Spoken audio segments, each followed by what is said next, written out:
Welcome. In this video I shall demonstrate how to save an old 18650 battery pack, how to classify the old cells and remove them, and how to replace them with new cells safely. So you have a couple of new cells, and your first step is, of course, get the voltage of these cells. Assuming all of them are equal voltage and are balanced and ready to be connected, and you need to check each and every one of the cells you have ordered that they have the same voltage, which I have checked. What you see is that the voltage is around 3 volts 58, and this means basically that if we are speaking about a 3S battery, and you should check it, then you want to pre-charge the entire battery to 3 times this number. So in this case, we would like each battery to have a 10.80 volts. And if you connect this means that the old batteries and the new batteries have the same voltage and be connected in parallel, but rest assured it will not be like this. So let's first measure how much voltage do we have in each battery.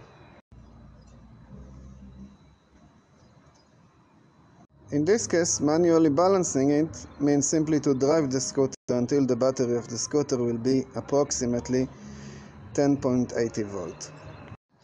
After one lap, we got it down to 11.29.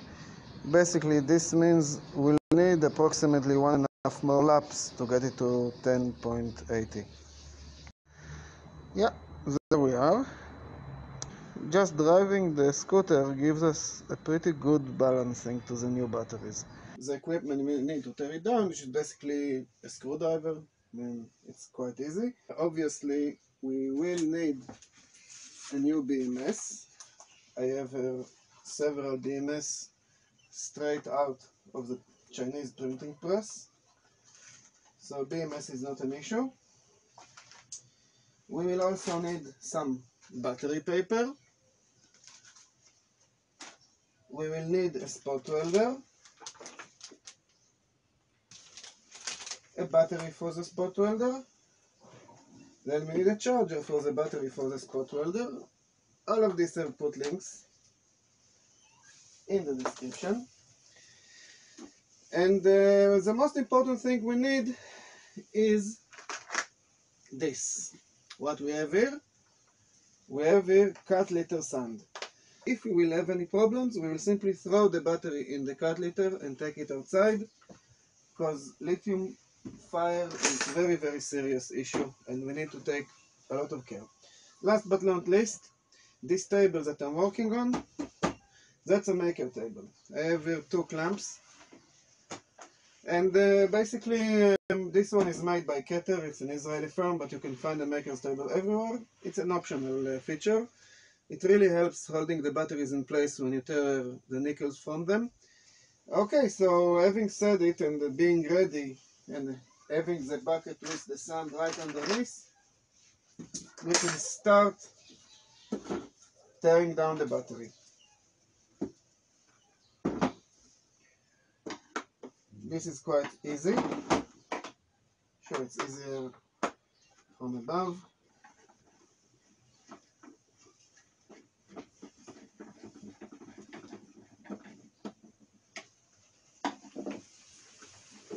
Good.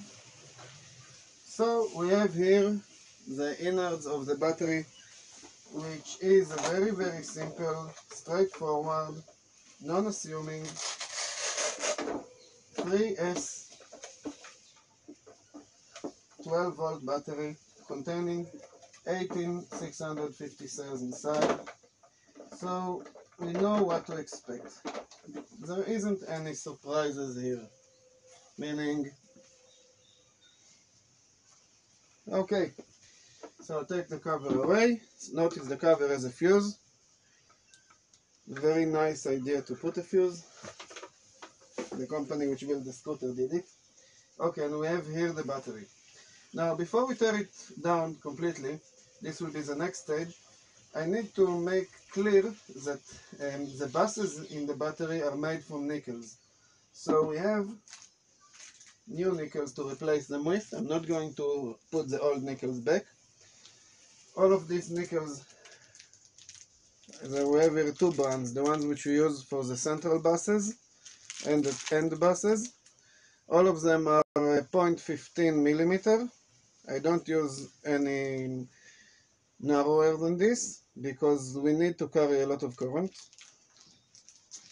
Okay, next stage we will tear the battery down, and we need to tear it down to the specific cells.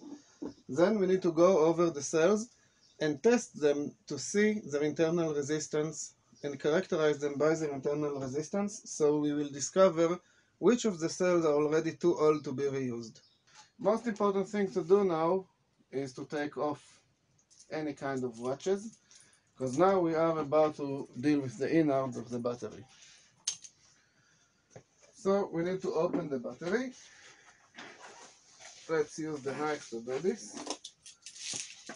Box cutter. It's quite easy. I mean, this battery was shielded. It was in waterproof containment. It wasn't designed to not being opened. And it's quite easy. Its construction is quite simple. Nothing to be really amazed here that it's simple. Simple and straightforward as it can be. Right. Good, good, good. So we have here the cells. Notice it's not even full. We can change this. And we have here a BMS straight in.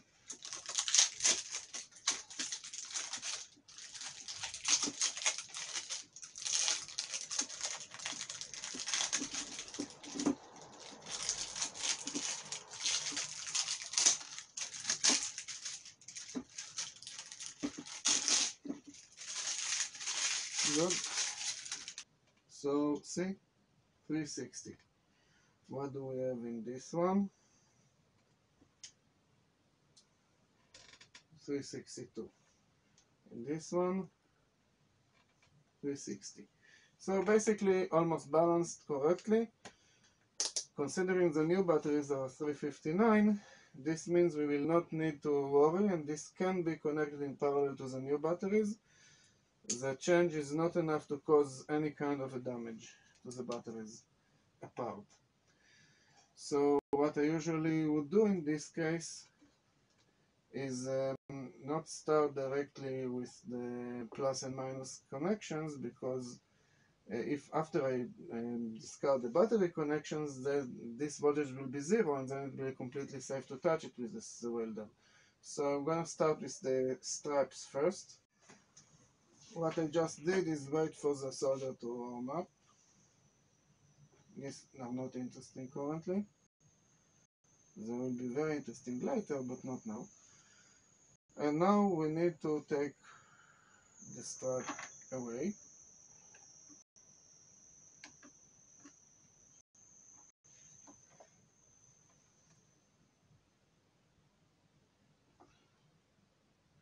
So we start with the plus side, plus stripe.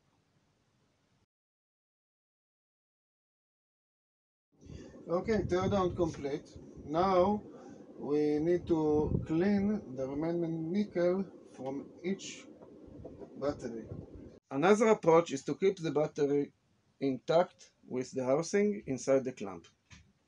Reason is that the housing only gives us approach to the cells, and if you can just clean the contacts of the cell using a file, and the housing protects the rest of the cell, for example the covering of it, from the file, then this is a very nice feature to have.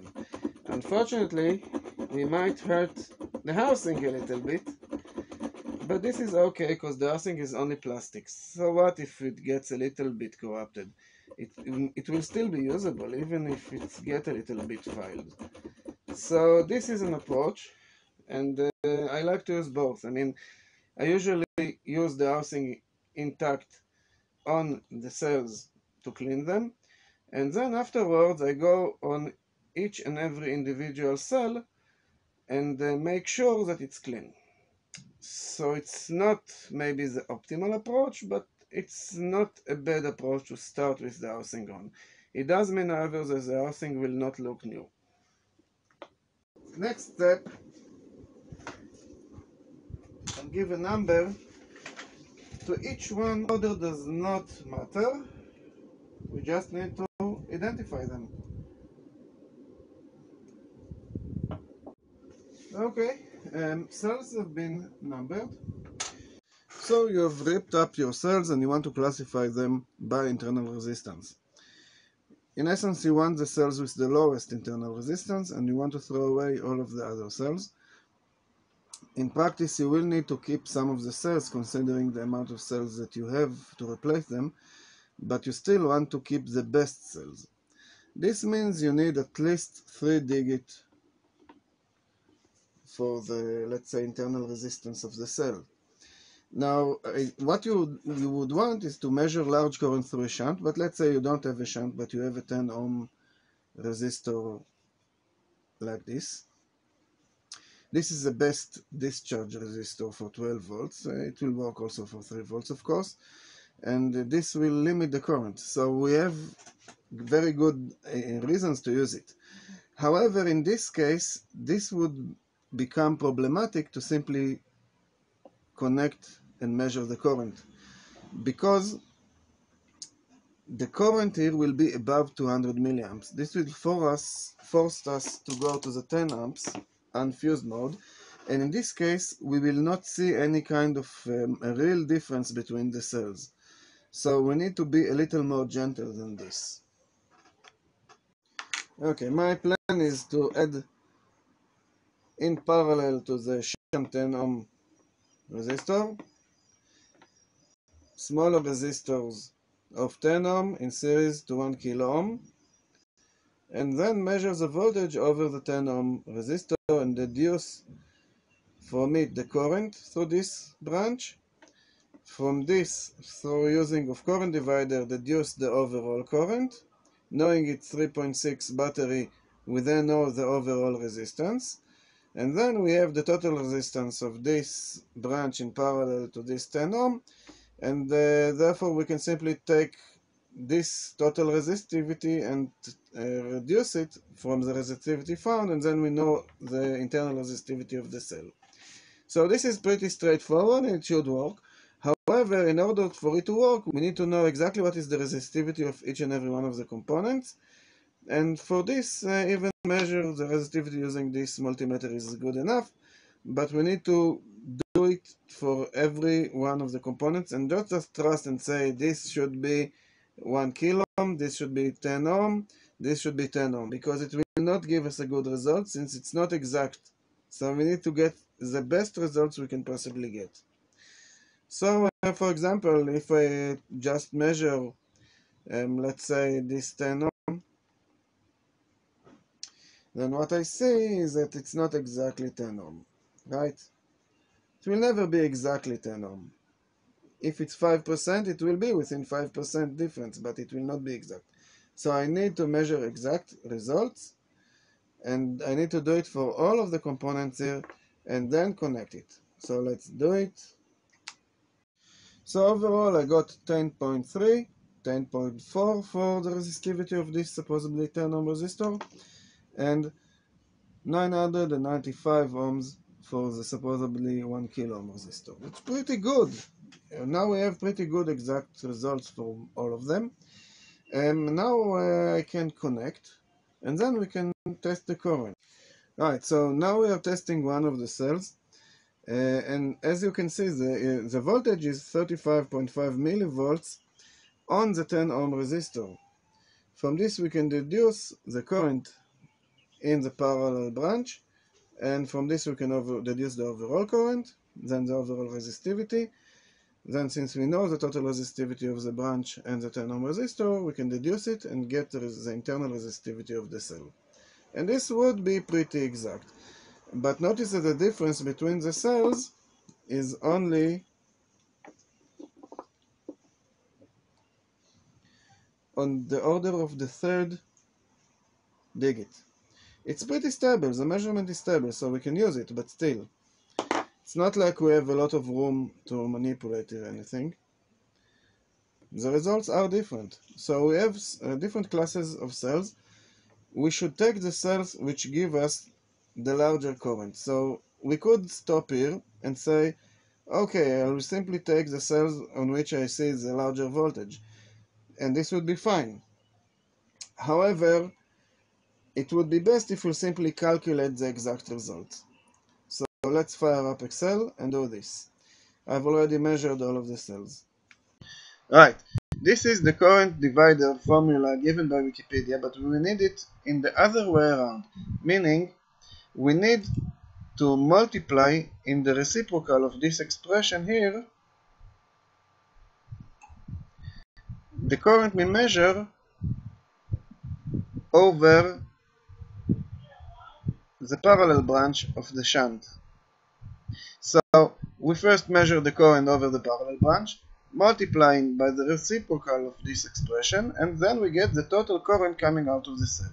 We already know the voltage of the cell, so we know the overall resistivity of everything here, including the internal resistivity of the cell. So all we have to do is, from the resistivity we get, diminish the equivalent resistivity of the values here that we know. So let's move over to the Excel sheet and see how it works. Right, we're over the Excel sheet. Here you see the measured voltages over the 10 ohm resistor. From it, very easy to calculate the bypass current. Now, using the formula shown earlier, which is basically this one, I can calculate the overall current coming out of the cell, which basically means I now have the overall resistivity, but from this overall resistivity I need to deduce the equivalent resistivity of the shunt and the bypass branch, which is here, right? So what I get eventually is a crude approximation of the internal resistivity of the cell, which is not that bad, but it's crude. However, notice the values I've received. I mean, this basically means that these two cells are goners. I need to discharge them, throw into the trash. I can still use these two cells, but they're also almost gone. So basically, don't do it. Don't use old cells and new cells in your batteries if you have any choice. If I had any other choice, I wouldn't do it myself. I'm simply showing this as an option for someone who got to a corner in an emergency and needs to make the battery work. It's not recommended. However, I am going to take these two cells and classify them as marginally operationable, and these two cells are going to get discharged and thrown to the trash. Alright, let's go on with it. Just know that in order to cut the nickels, this kind of cutter really helps. Okay, so I'm starting to build the battery. Okay, so now just to conclude, in order to finish the battery after composing, look how nice it looks, although two different brands, I use this clamp to hold it together and just press a couple of times, and this makes everything really tight. And now what's left is to do the nickels. So this is the next stage. Okay, after balancing the cells and to do this, I opened the second battery and found the cells which are more suitable. We have finally arranged the battery and it's ready to be soldered. What we need to do now is to cut a nickel strip for the zero lines. We'll start as always with the zero. It doesn't matter which side is the main, but let's say this is it.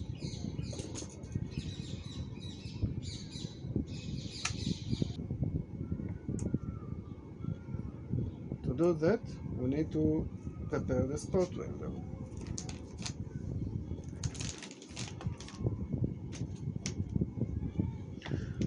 Spot welder will have this battery.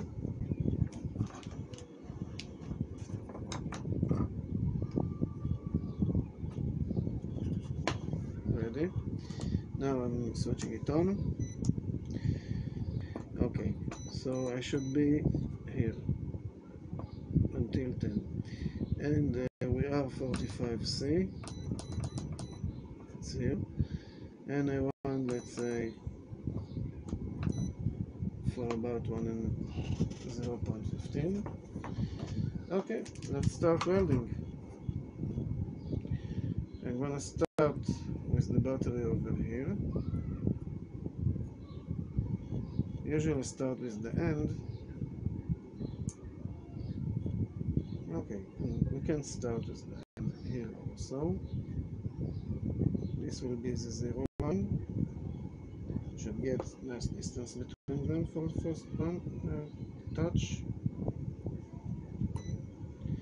Good, we have nice solid. Let's put another one. Okay, next line will be on the other side.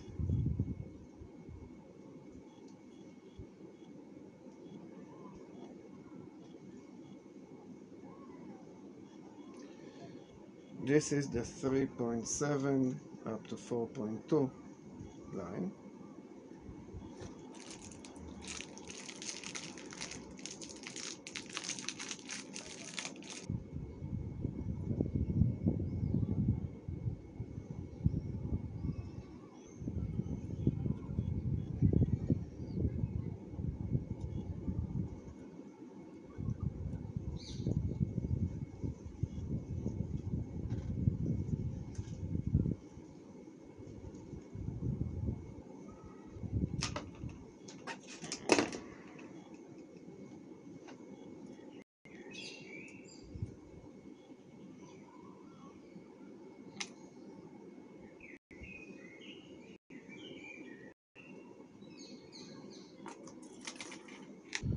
And now I can simply start to solder. Let's give a weld. Let's say start with this one.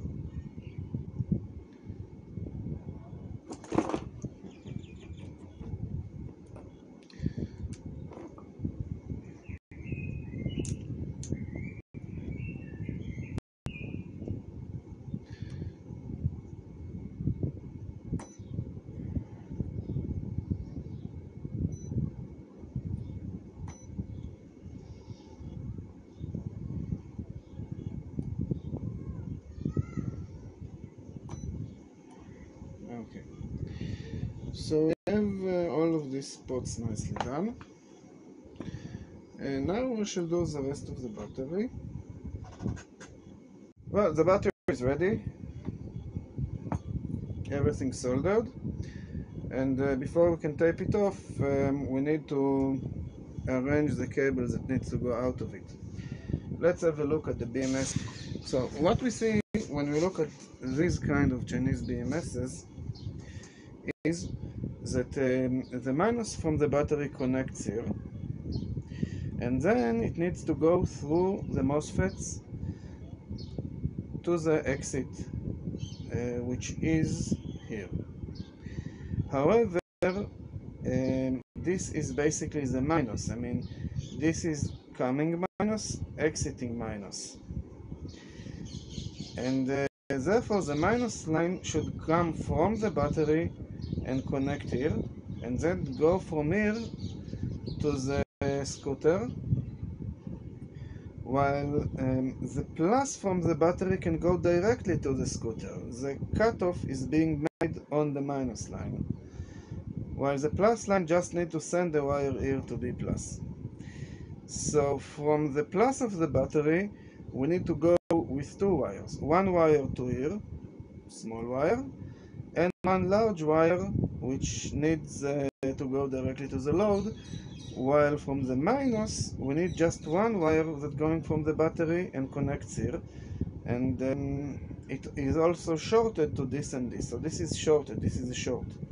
So the one wire which comes here will be shorted also to here, so no need to connect it again. And therefore from the battery we will need a minus, which will be a very fat wire. Then we need slim wires and another slim wire for the plus. That means 3 slim wires. And we need one fat wire from the battery that will go directly to the load. Overall, from the battery we'll have 2 fat wires and 3 slim wires. So now we know what we need to do. Let's do it. In the meanwhile, it's always a wise idea to store the battery in its box. That's just to avoid it touching anything. What I have here are wires that can be used for motors. So this is in fact very good wires, and need 3 slim wires because we need to connect to the BMS plus B3, B4. So only B plus, B3, B4 needs to be connected. And this means basically only 3 slim wires. The rest is connected through a fat wire. If you take from the end of the battery, let's say the battery sits like here, and then we want to take to the BMS and from the BMS to the exits. This basically means that it will not need more than until here. I'll take a little spare. Sparing is always good, but notice that if it's too much spare, later I will need to find what to do with it inside the box. So this might be in fact too much. I think it might be even twice of what we need, but then again, one of the buses is down here. So we don't know yet.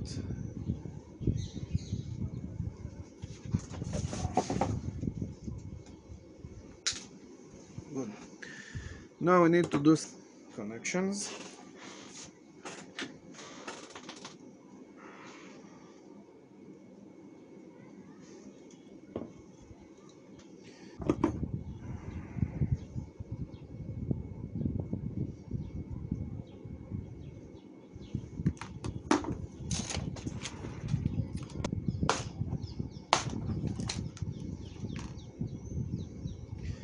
If this comes from the battery, I use the female.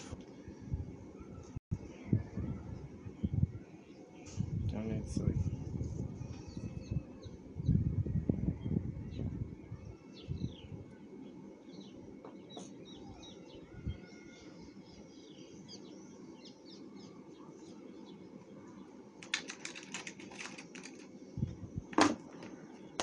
Okay, so now we have finished preparing the connections, and as we can see, we have the exits ready, all of them. This is directly out from the plus.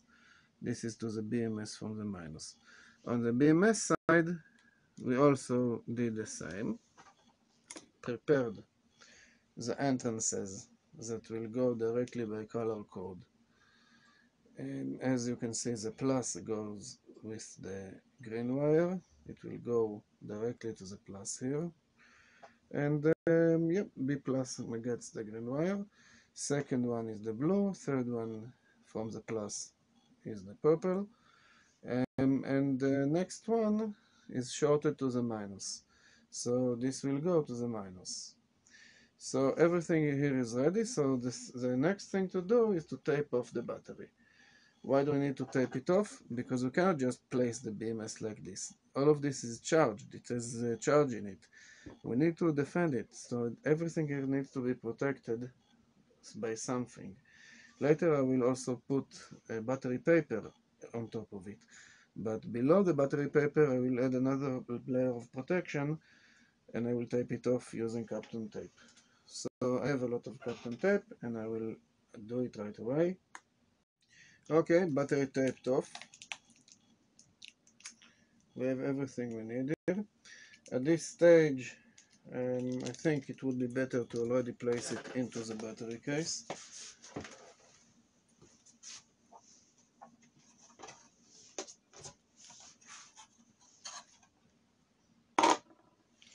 Just to make sure nothing touches, nothing unexpected. And everything here looks quite fine, so it shouldn't be any problem doing this. apart from the battery case on intention being produced to be a little smaller than what you need, it has to be this way. The stuff will not bounce inside.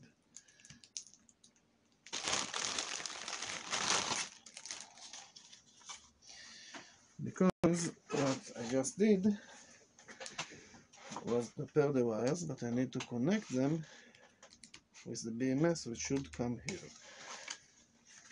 However, everything will be very, very tight.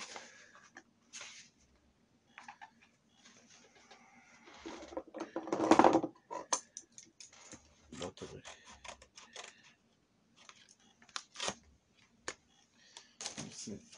Let's make this fit.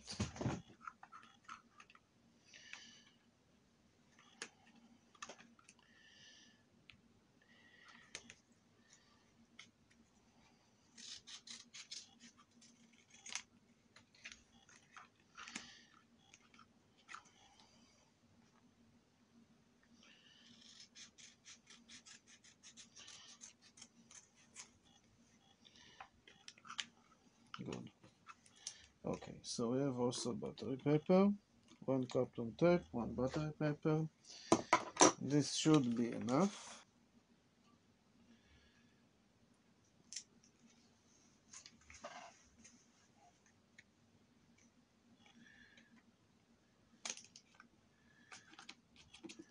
Okay, and on top of this I can do whatever I like. I can regard this as if I do not have anything here.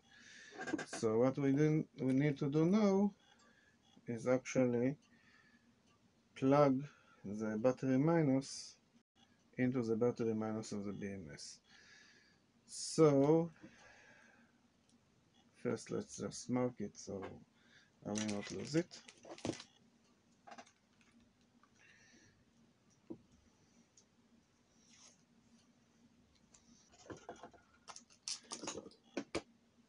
This has to go.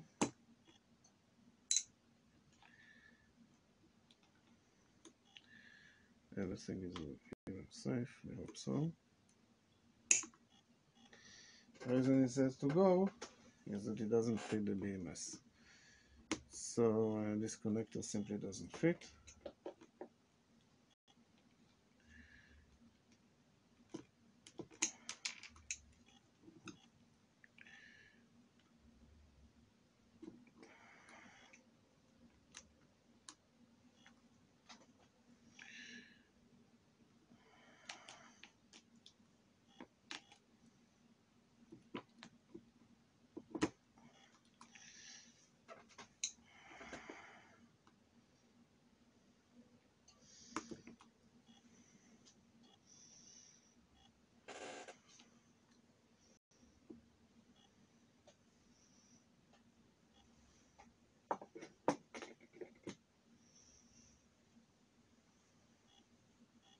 Need some more. Soldered really good. And this is exactly what I'm about to do. Nothing else is connected, so I can take this risk. It's not really a risk.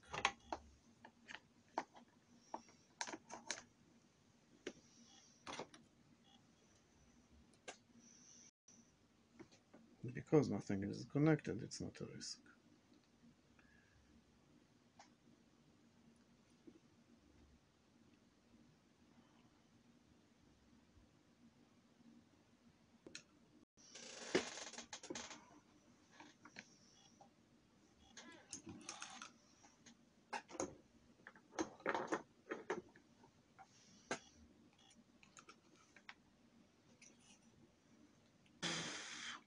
Okay, good enough. If I touch too long, it could ruin one of the elements on the board, so that's enough. Okay, so this can go like this.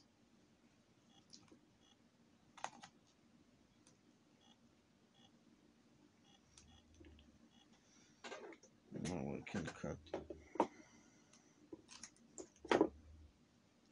any length. sides I don't need.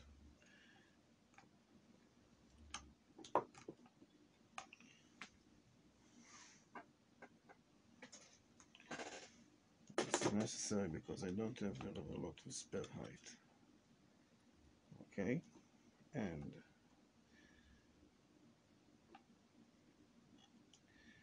this goes here by the color code.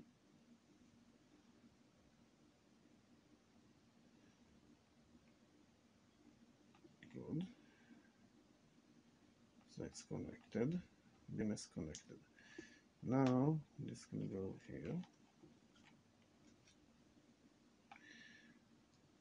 And as this is the minus, we need to tape it also.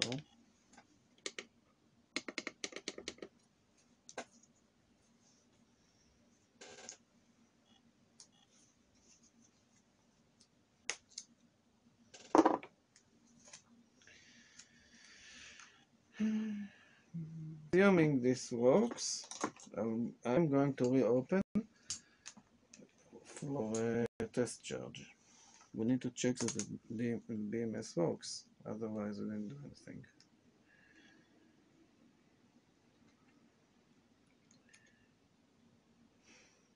Yeah, we have the voltage.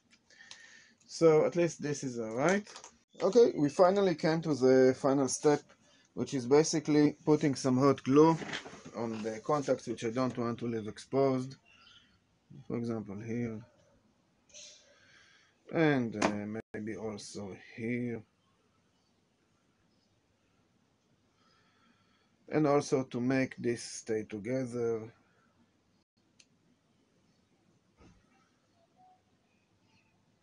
And maybe also to glue this here. But I need to check that it doesn't touch. Okay, so if I take this here, it cannot touch. Good. Like this.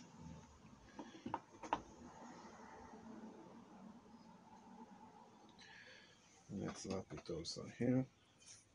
So it really cannot move.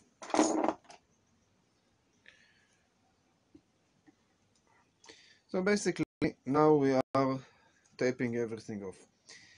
I was pretty pleased to discover that this BMS works okay.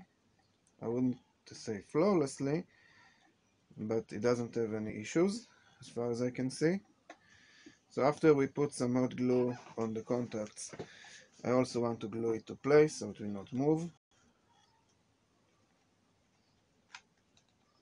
The battery could get some rattling and we don't want the BMS to be rattled inside. Good. Okay. Also on these contacts here, no reason to leave them open. We want to make sure nothing touches here. Okay, so basically the battery is ready. Now I'm also going to use the glue gun. This is the minus of the battery. Yep, but I want to make it stronger. I have no intention of opening this case ever again, as long as I have to, until it becomes weak and I need to rejuvenate it again. So I need these contacts to be firm, so they won't force me to open. Okay, so this is the minus side of the battery as it comes off the BMS. Good, now it's strong. And this is the plus side as it comes off the BMS.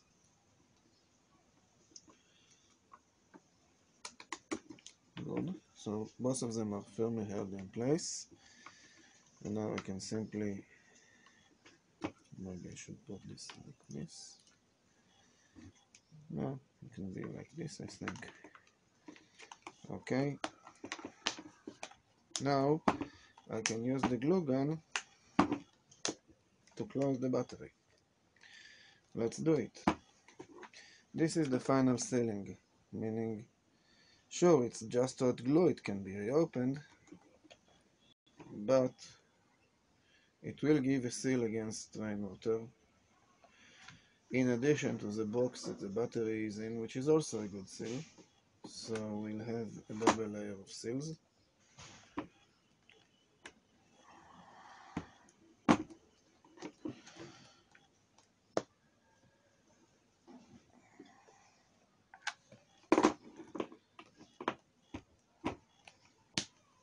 Good. Let's seal it also here.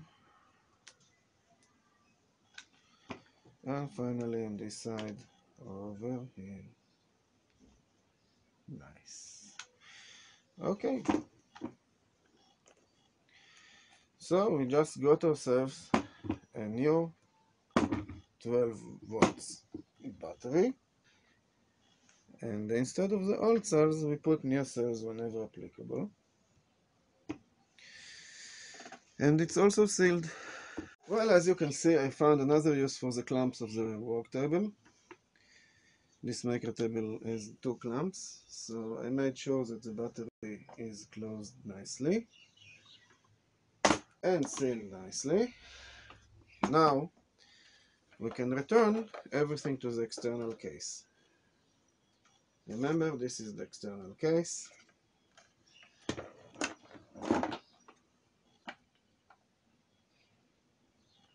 First, just like as in the internal case, I want to make sure everything here is strong.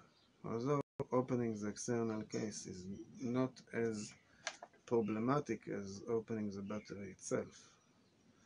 I can even keep my watch on when I do it. Okay, so now some Velcro.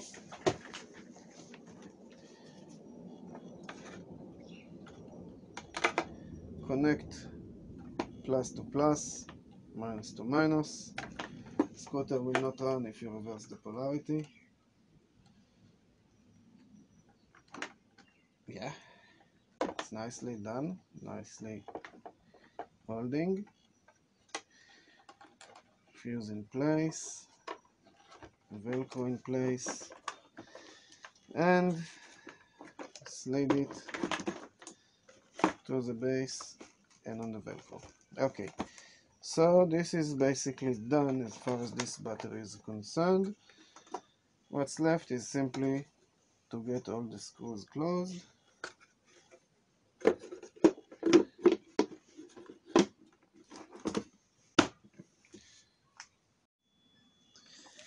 Alright, so this is the battery. Very nice, just like an old scooter battery. Now I need to do the second already done. Okay, try it out. Let's see how it works.